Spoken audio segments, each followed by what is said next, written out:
Do you want to improve your presentation as well as your public speaking skills?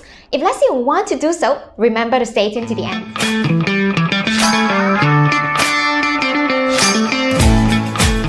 Hey guys, this is June because I was born in June, and in today's episode, I'm going to share with you top 5 tips on how you can improve your presentation as well as public speaking skills. Alright, so before we get started, if let's say you haven't joined our Facebook group, you can join at www.amazingstory.co to receive more updates as well as more training such like this. Okay, let's come back to this topic. So when I started my public speaking and presentation, right, I used to memorize the scripts word by word, but it was like the worst ever route that I've taken, and I don't want you to repeat that. So the tip number 1 will be, whenever you want to go for a presentation on public speaking, do not ever memorize any scripts.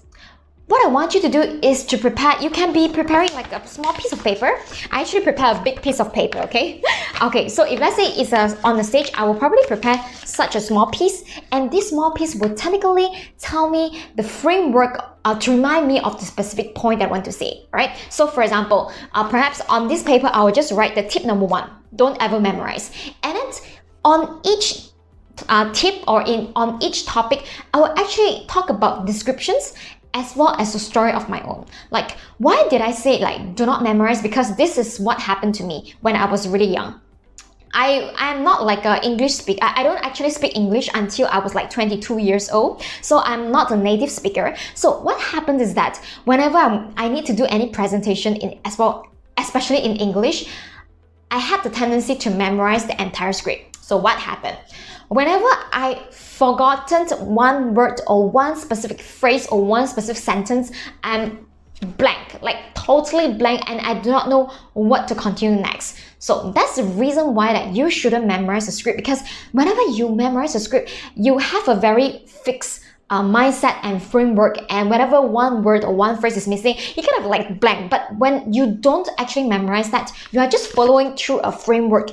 Every time that you are giving the speech as well as you are practicing your public speaking skills, right? You are practicing the speech, you will be improvising because you are used to do that. Make sense? So that's the reason why that's where I teach my students in our signature 7-day amazing video challenge, where we are going to practice the public speaking skills as well as doing 7 live video in a week. So if let's say you want to join us and find out more, feel free to go to www.amazingchallenge.us, where we are able to practice the public speaking skills together. Okay, so the tip number 2, all right, whenever I start my speech presentation or any sort of presentation, whether it's business related or whether it's like a personal kind of stuff, I always start with a question, right? So starting your presentation in a questions, it's very powerful because you're kind of like engaging the audience to reply to you, right? So for example, if let's say at the beginning of the video, I actually ask you guys,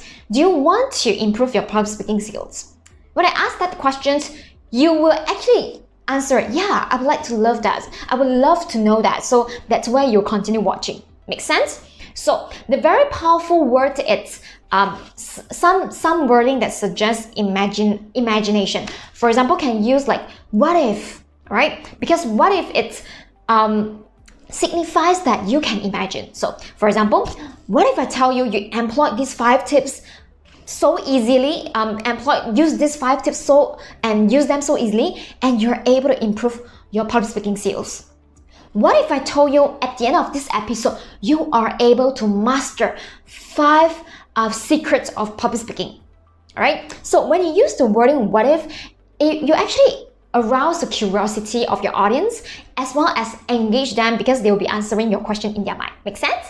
All right. So the tip number 2 will be using the rule by 3. Right? It can be rule by 3 or rule by 5, depending on how long is your speech, how long your speech is gonna be. So for example, if let's say I'm talking about a short video in about 10 minutes, I'll probably share about only 3 tips. That is the rule by 3. But if in a video that is about 20 minutes long, I'll probably share about 5 tips. That is the rule by 5, right?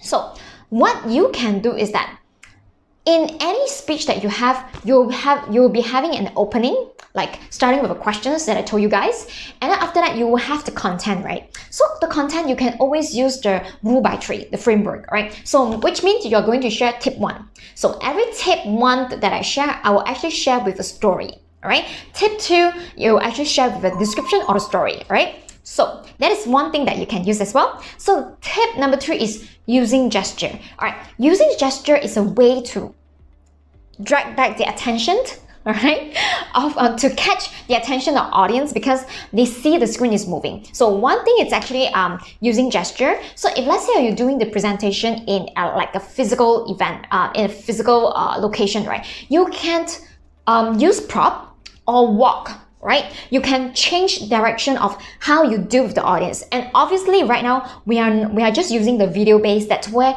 when you are recording a video, more importantly is actually you are talking directly to the lens, right? But if let's say in the physical event, I will actually talking to different set of audience and keep on exchanging, so that rather than you're looking at one direction, the audience from different places, they will feel like you engage with them.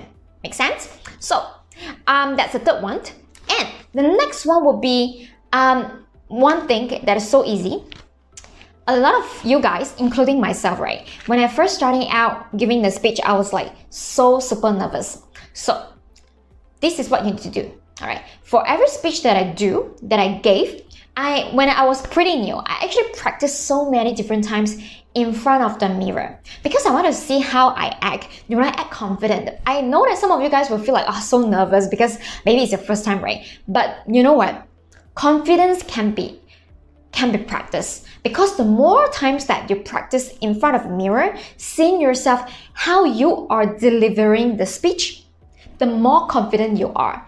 If you're not memorizing any scripts and you know that you're able to rely a piece of paper on the framework and to deliver and to improvise the speech whenever you've forgotten anything, that's the confidence build up. So the confidence in front of the camera, or whether in when we are talking about delivering our speech, it really comes to practicing and be accustomed that you have the mindset that you are just talking to a friend, right? Because we all get so nervous because we felt like we don't want to screw up and embarrass ourselves. But seriously, that's only your fear, and the audience actually don't really care about that, right? So that is the reason why practicing a lot more times in front of mirror, especially you can practice with the gesture as well, can help me really a lot. So that is the reason why, because I have done so many public speaking speeches that I used to do a lot of practicing in front of mirror, up until the point that since I started my Facebook Live journey about 2 years ago, as of now I'm producing more than 500 Facebook Live videos. So since I've started this Facebook Live journey, I realized that Facebook Live is a very great avenue to practicing your public speaking skill in front of an audience, right? Only the audience is like, you know, online, not like a physical kind of event. So if let's say you are just want to be just like us, me and my other students, we have more than 200 graduated from our program, 7-Day Amazing Video Challenge. So what you can expect from this 7-Day Amazing Challenge is that at the end of this challenge, you will be able to create 7 videos in a week. And do not worry, because every single day I am going to guide you and coach you for 15 minutes, and I'm going to give you 1 video topic ideas and give you 3 questions, so that producing the video is going to be so easy, because you are going to answer that 3 questions, giving the answer in a video format, right? Because if let's say you want to practice your public speaking skill, you want to be able to impromptu giving the answers without actually thinking a lot. So that's the reason that if let's say you want to improve your presentation skill, our 7-Day Amazing Video Challenge is the way to go. So if let's say you are interested to sign up, you can go to www.amazingchallenge.us. We are having the next challenge. It's actually our season 13 challenge. We're happening on 1st of November. So it will be happening in a private Facebook group. So it's going to be fun and a lot of networking that you can do with other challenges as well, because all of the challenges, all of them, they are starting as from scratch, just like you, never done video before or never actually done any public speaking before. So I look forward to see you guys inside the challenge, and take care. Bye.